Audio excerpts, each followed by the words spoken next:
Alright, you guys, in this video I'm going to give you the basics on how to make different machines. We've got the 32-inch right there. This right here is the big boy 50-inch with the OLED screen. We got a real pinball machine for comparison. And then right here is a 43-inch. We're going to concentrate on the 43-inch today. And it's a real easy way to make the pinball machine. You can get a regular cabinet or just build your own, but more potently, you can get this lock bar for cheap for like 49 bucks. So you can make your own cabinet. You got to have that lockdown bar. You got to have a 120 hertz computer. You got to have a 120 hertz screen. For the 43-inch, we're going to basically cut a slit in one side, 1 inch by 38 inches. And then the other side, we're going to do the same thing, but remove the top. And I'm going to go over all this in this video. In the later part of this video, I'm going to tell you how to find out if your PC is going to be fast enough to run 4K at 120 hertz at the highest graphic settings. As well, I'll tell you how to get those for cheap. And I'll tell you how to install the $30 button kit, which is basically a USB encoder. It'll only take you a few minutes. You just plug it in and it thinks it's a joystick. Map your buttons and you're done. Super easy. It costs about 24 bucks. This is a video that's basically going to inform you about the hardware, maybe a couple things you want to think about or you didn't know about building a VP machine and you need to know before you start. Step one, you have to have a 120 hertz monitor. So the 43-inch, 599, 120 hertz, it's called the Sony X85K. Now 43-inch, once you decase it, it'll fit right in between here. The only hitch is that you have to cut a little slit in here, but I'll show you how to do that. Everything's covered by this, but what you end up with is borderless design. So there'll be no border in there and you're filling out this whole thing. Most importantly, you can use a standard width pinball cabinet, or even if you make your own cabinet, you can get this lockdown bar that's 22 inches wide for like $49 off eBay. More like 75, but sometimes you get them for 50 bucks free shipping. If you want the 50-inch screen, you're going to get an OLED, and it has the brightest and the best viewing angle of any screen, plus it's 120 hertz. If you're going to do the 32-inch, then you're going to use this screen right here, and you're going to make it 17 inches wide, and then you're going to be able to fit, this is a 1-up arcade lockdown bar. You can get these off eBay for about 70 bucks, and it'll fit perfectly in here. You do have to decase it, but it's a super bright screen. It's about $300. The 32-inch is 144 hertz. This part's easy. Just go to the Goodwill. Get this for like 29 bucks. This might be a little harder. This is, let's say, a 10-inch screen. You can get these for $49.95 all day long. But if you want to go big time, get yourself a 14-inch monitor. And this is a 32-inch back glass right here. So to decase this one, there's a few little screws right there. And then there's going to be a screws right there. And I think that's about it. Some of the stuff just might like pop apart. Alright, check this out. You come down and see that thing that's like a little tab right there? I just went like this. Do everything gently, but I went gently like that and it popped apart right there. So I'm going to go down here and gently just pop these apart. Don't ever force anything, because you can break the screen. Okay, so this is all separated and free right there. But now I'm working on the side. So I just want to go down here and gently pry, see what happens.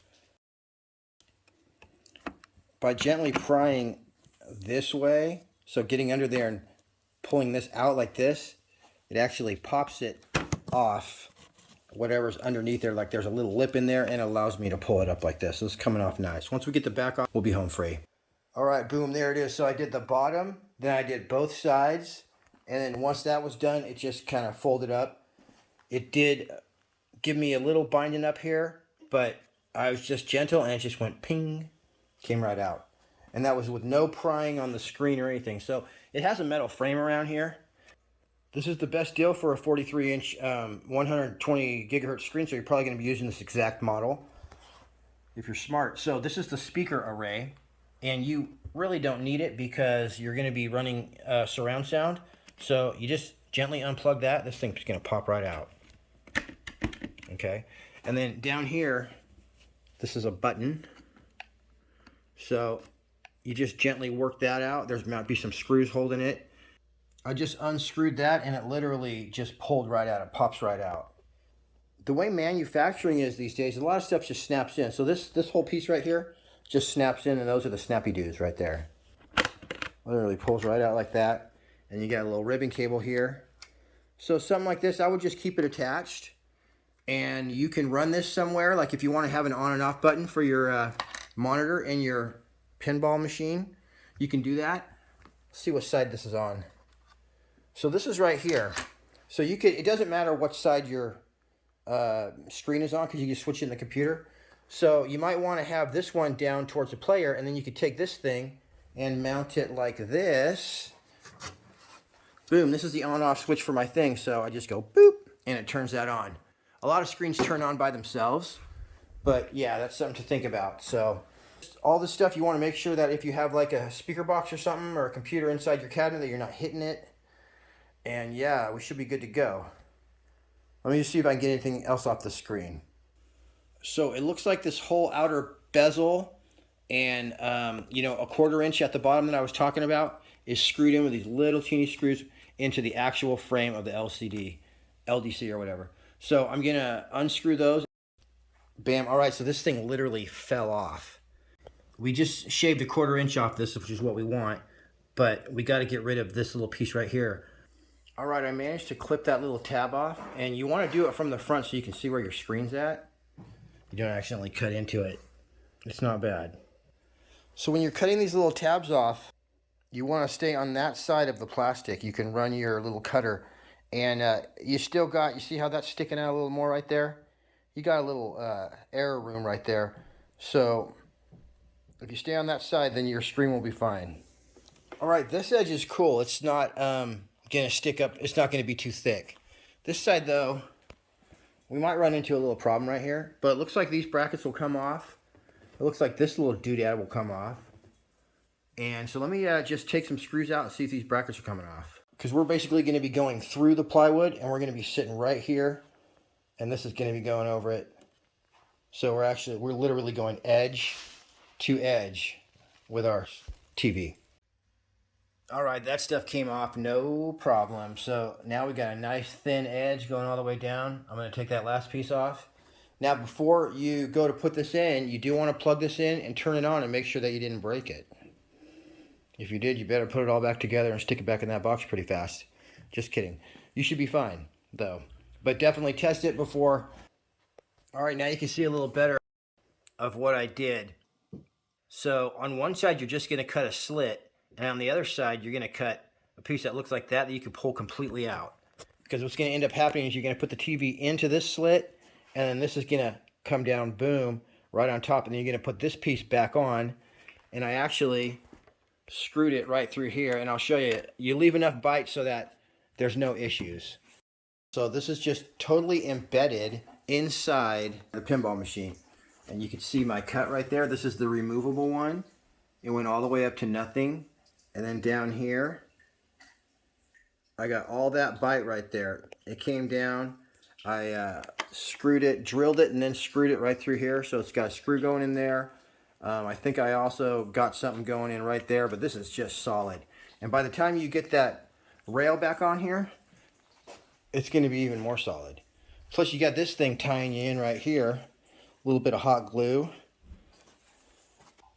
There's this screw that I had going through there. And now, this thing's going to come right off. There it is. It's actually attached up here a little bit. Boom. Alright, so this is what your basically cut's going to look like. You got to measure everything. See, this goes right up to the top right there. And then down here, you're going to have a gap. But you can actually run a black strip up here if you want to have this down a little bit. Just make sure you got your measurements right before you cut this. And this is what your piece is going to look like. Now this TV is just going to lift up and pull right out. So it's tied up against here. You might end up putting a couple shims in here. And it's not a big deal. You just put some anything, you know, little pieces of wood, shim it up so it's perfect all the way up. And so it matches.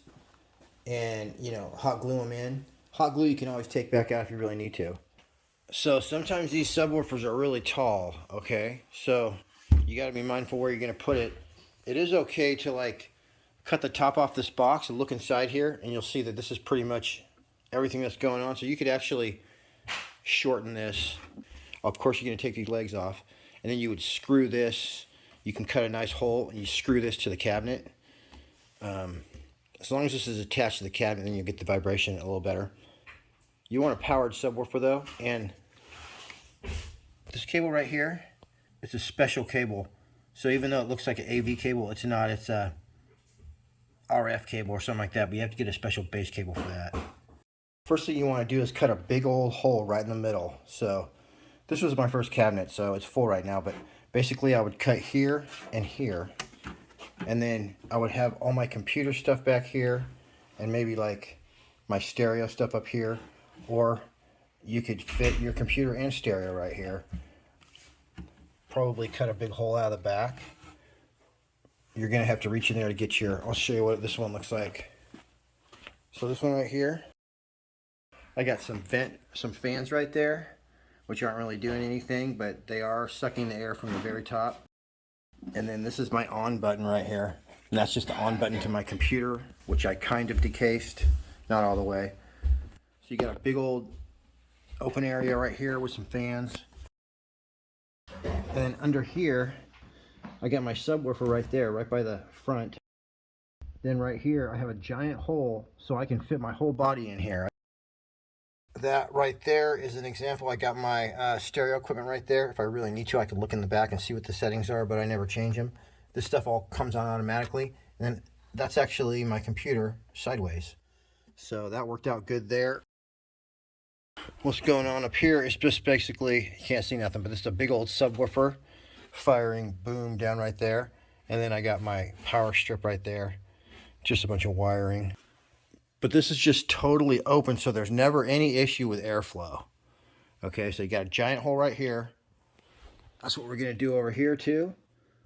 So we'll probably cut out this entire section right here and just make little shelves and do all your business here and here. Like this thing's not even gonna need fans, but I'm probably gonna put them in there just because this is for a customer, and the screen is $600, so I want it to last. Also, it's going to have two of these big transducers in there. So I'm going to screw those to the side of the cabinet, and it actually makes a big difference. Alright, I reused the screws that held the legs onto my subwoofer. They were the perfect length, and it just barely comes through. But you guys see this texture right here up close? So I'll just dab that. Anytime you get a scratch or any imperfection, this is like $20 a gallon paint from Walmart. I've painted like 5 machines with that already. You want to do primer first, 1, 2, 3 primer. Let that dry, and then do a couple coats of that. You'll be golden. And anyway, so to touch it up, or for areas you may have missed, you just go dab it like that, and it looks perfect. You can't even tell. So this was already painted, but when I scratch it up a little bit, I'll just do that, and this thing will be good as new. For the computer, I got this off Facebook, and it's a badass gaming computer. I never pay over 500 bucks. I got this for like $450. It's got cooling and everything, and I ran the specs on ChatGPT, and it's going to do the 4K at 120 hertz. So when you're doing that, you usually have to use your DP. So those connectors right there, and you have to get a special cable, that basically an 8K cable. I'll leave a link in the description, but you need a cable that can run 120 hertz, as well as a computer. And of course, we got our 120 hertz screen right there. 4K, baby. The other thing you want to do to make things easier, but also get a far superior overall quality machine, is you want to use an actual home theater system. So what you want to look for specifically is a 7.1 surround sound system, home theater, with HDMI in. I'll leave a link in the description to the models that I use, just because they're easy to work with. I know what settings to put in there, and I know they work. And basically what you're going to be doing is running one of your monitors through your 7.1 system with an HDMI cable. So your HDMI cable goes out of your computer into your home theater receiver, whatever you want to call that, back out again, and it has to go to one of your 2 monitors that's not your main playfield. So let's say your back box.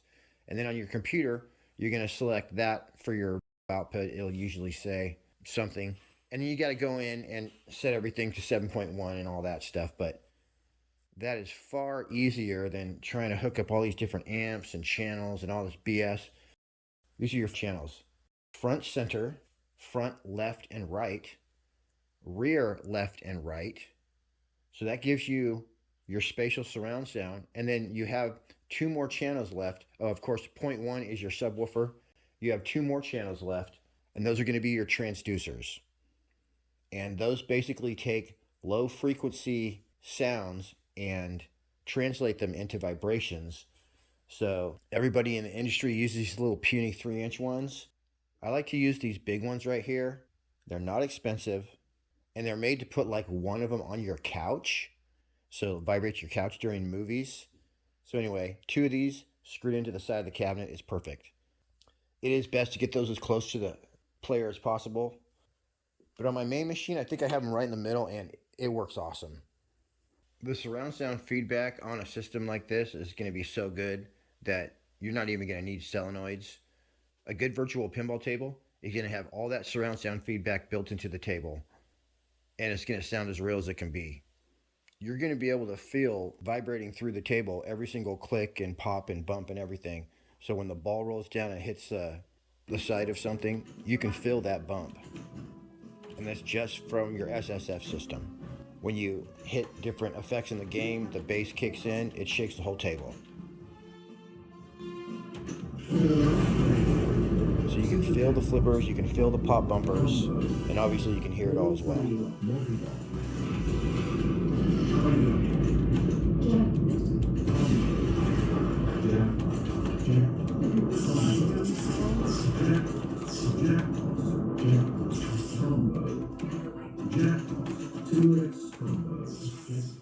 What you may want solenoids for is every once in a while a table maybe doesn't have good pop bumper sounds, or the flippers don't have a good sound. Like I say, all the good tables are going to have all that stuff. But on the off chance that you really like a certain table, it's a little light on the effects or whatever, that's when your solenoids might come in handy. But that's something that you can add very easily later, and all you do is plug it into your USB, install some DOF software, and you're golden. Because for a good build, I don't think it's really necessary, and it's something that you can add later. I ended up putting that Sony X85 screen into my natural wood cabinet because that's what my customer decided they wanted. Came out beautiful. So for the screen installation, we're going to pick up with that machine. And then after that, I'm going to show you how you do your buttons. And lastly, I'm going to show you how to run your computer specs through ChatGPT to make sure your computer, or the one that you want to buy off Facebook, is going to do 120 hertz. All right, I got my TV rolling at 120 hertz, and here it is. I just slipped it in here. These are the shims because I had a slower TV in here. So I left them in and it worked pretty good. You just want this to be tied up to here. And I just wanted to show you guys, look at how much room I got. I got like 1/8 of an inch right there. And this one I don't think is pushed all the way out either. So that worked out great. Plus your metal, you could stretch it another 1/8. But I'm telling you, any 43-inch TV, when you decase it, they're all exactly the same. They're 21 and like 7/8. And you need to have 22 to 22 and 1/8 or 1/4 max, maybe. You could really fudge it out, but you'll be fine. And that's how it works. Now I'm going to put my other piece on top of that. And I got a nice little slant. So you don't want to put it flat like that, like some people say. You want to have it as far, if you could have it square to your face, you would. But you want to tilt it towards the player.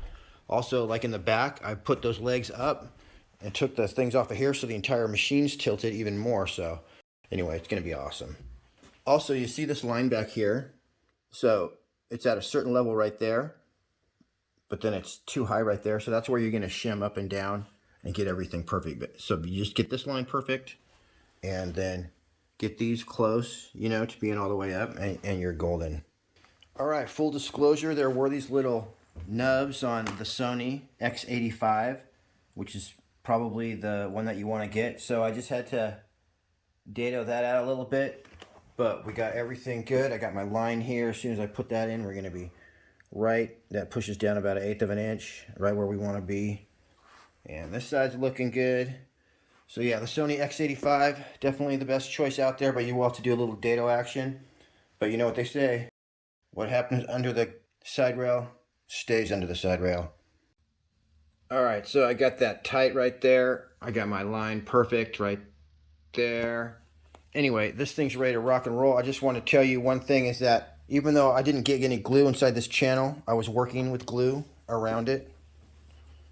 So I might want to wait to slide my glass in for like an hour, because one time I slid my glass in after gluing and it was stuck in there. If it does get stuck in there, you just grab it right here and go side to side. It'll break the seal and you'll be able to pull it out. Also, like if you're doing this, I build these in one day sometimes. So if you painted this in the last couple days and then you put like your buttons in and stuff, everything's going to be stuck together.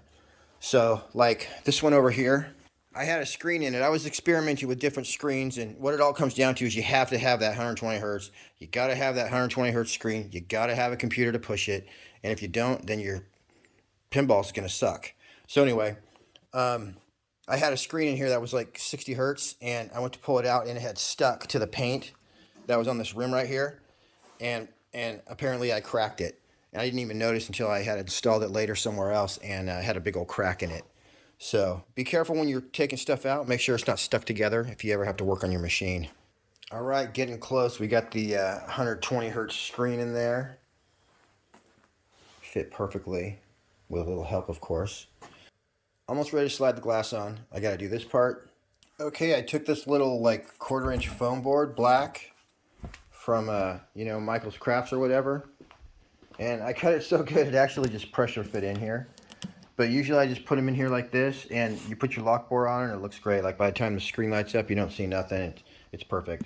So you can use this at the bottom or the top, and you don't really have to hold it in. I mean, this is just squished in there. It's not going anywhere. And the beauty of it is it can be replaced or, whatever you want. But that actually covers up my buttons. Forgot I'd have to pop this out and install my buttons right here. So my button was a little low or a little high, but it doesn't matter. It's all good. Just do what you got to do and just come up to wherever it goes. It'll be fine. Be careful when you're putting these nails in that you're not going to nail right into the side of your TV, because there are like little ribbons and stuff right there. Those are wire ribbons. So anyway, I've never had a problem. Just pay attention to what you're doing. If you got to leave 1 or 2 nails out, it does not matter at all. This thing will hold on just fine. You can also double stick tape it on there. You won't even need nails. Alright, we're looking good here. Almost ready for my lockdown bar. But you see I got a little bit of sawdust on the screen when I was pounding these nails in. So you don't want to wipe that with a cloth because that's wood, and wood scratches glass. So you'd want to like blow that off there with some canned air. And only wipe your screens with a soft cloth. If there's junk on it, you can use a little bit of water on there. But never with paper towel, because that's going to scratch it. Alright, I just got this thing together. Looking beautiful. Now we're going to go over just real quickly how the USB encoder works. There will be a link in the description where you can grab this kit off Amazon. It comes with, I believe, 10 buttons. You probably want to grab 2 of them. So if you ended up wanting more than 12 buttons in your kit, you just buy 2 USB encoders and you can do up to 24. As well, the joystick that comes with each one can have up to 4 functions on it. The program you're going to use with this USB encoder is called Joy2Key. And you're going to be able to assign any letter on the keyboard to any button on your encoder, and the buttons are just labeled 1 through 12. 1 is going to start at the end that you plug your USB into, and 12 is going to be at the end of the actual board. To find the different functions, you just open Visual Pinball, go to Preferences, and there's Keyboard Configuration. That'll tell you what all the different buttons are, and you can change any of them as well. So for fire button, I like to make that to be the letter F. So it's pretty easy. I'll make a dedicated video about my preferred button layout and all that stuff, and we'll also do one that just covers mostly the software. Now, why do people buy the KL25 and wire up all those 12-volt buttons and everything? One advantage of the KL25 is that it has a built-in accelerometer. So instead of having a nudge button, you would just actually nudge your table from left and right. So that's one advantage, but like I said, it's a lot more trouble wiring up all those buttons, and it's a little bit crazy to me, but there's plenty of videos on YouTube that explain how to do it. Okay, these buttons right here are 5 volt, and they plug into your EG starts thing. But let's say that you want to have a 12 volt button. So this machine just has one right there. And this machine has, I have a launch ball and a 25-cent coin in. So this is your 12 volt connection. And what it has is basically, there's a pin right there and on the other side, and that runs the light bulb that's in here. And that is 12 volts. So what you would do is just get a power supply from like the thrift store that says 12 volt out. And then you just take a positive and negative and hook it up to that one and that one, the one that runs a bulb. And then you see right here, there's another two. And that's for just running the button. So that's just basically going to connect when this button presses. And all you're going to do is you're going to take 2 of these 3 pins, and it doesn't matter which side you connect to which. You just connect these 2 to either one. Your 5 volt. So let's say positive, negative, negative, positive, doesn't matter. So now you have a 5 volt button that's being lit up by this, and everything's good. And it'll run off your USB encoder. That's what the inside of that button looks like. There's your little bulb. If you want to run an extension, this is basically a 2S plug, they call it. And so this is, I had this for my RC stuff, and this is basically a 3S extension, which is the same as a 2S plug, but it just has an extra thing. So I use these to splice in. So you can order, let's just say, a 2S extender or whatever, and then use that to splice in your stuff like that. Or if one button just doesn't quite reach, I mean, these are literally probably like $2 off Amazon. 2S or a 3S should work great. All right, last is ChatGPT. So it's real easy. You type ChatGPT into Google. It's going to look like this. Then this is what you have to ask it. You say, I want to play the game Visual Pinball on my PC, and I want to run it at 4K at 120 hertz on the highest graphics settings. It's important that you say that last part, the highest graphics settings. And then you say, will this computer do that smoothly? And then you put in the specs of your computer. When you're looking on Facebook, everyone lists the specs. So you just cut and paste that in there. And usually I have to look through about 10 computers before I find one that is a good deal and will do it. So don't pay over $500. The easiest way to do it is if you look on eBay, there's a bunch of business computers, towers that are being sold off. So you can get an i7 4700 or better. You can get those for like $169 all day long on eBay. They're never going to run out. Then you go over to newegg.com and you get a 3060 graphics card. They just came down in price to like $279. Now you're looking at about $460, and you got a computer that'll do 4K at the highest graphics settings, 120 hertz all day long. So that's the cheapest way to get it going. Or grab one locally off Facebook. Like I said, don't pay over $500. Make sure when you're asking ChatGPT that you say you want the highest graphics settings, 4K, 120 hertz, and it's easy peasy. That's all you need. And then remember, you got to have that high-speed cable to go between your computer and the screen. Also, on this Sony screen that we put in, I had to pick a certain mode in order to get 120 hertz. You had to pick enhanced mode, but not Dolby Vision enhanced mode, only regular enhanced mode, and boom. But we'll go over all that in the next video. For now, this will give you an idea of things that you need to consider when you're getting ready to build your pinball machine. And any of you who are thinking on cheaping out on a pinball machine, you just really can't do that. It's going to look like crap and play like crap. But if you go 120 hertz, you're going to have an awesome, awesome experience. All right, everybody. I appreciate you tuning in. Like and subscribe. We'll see you on the next one.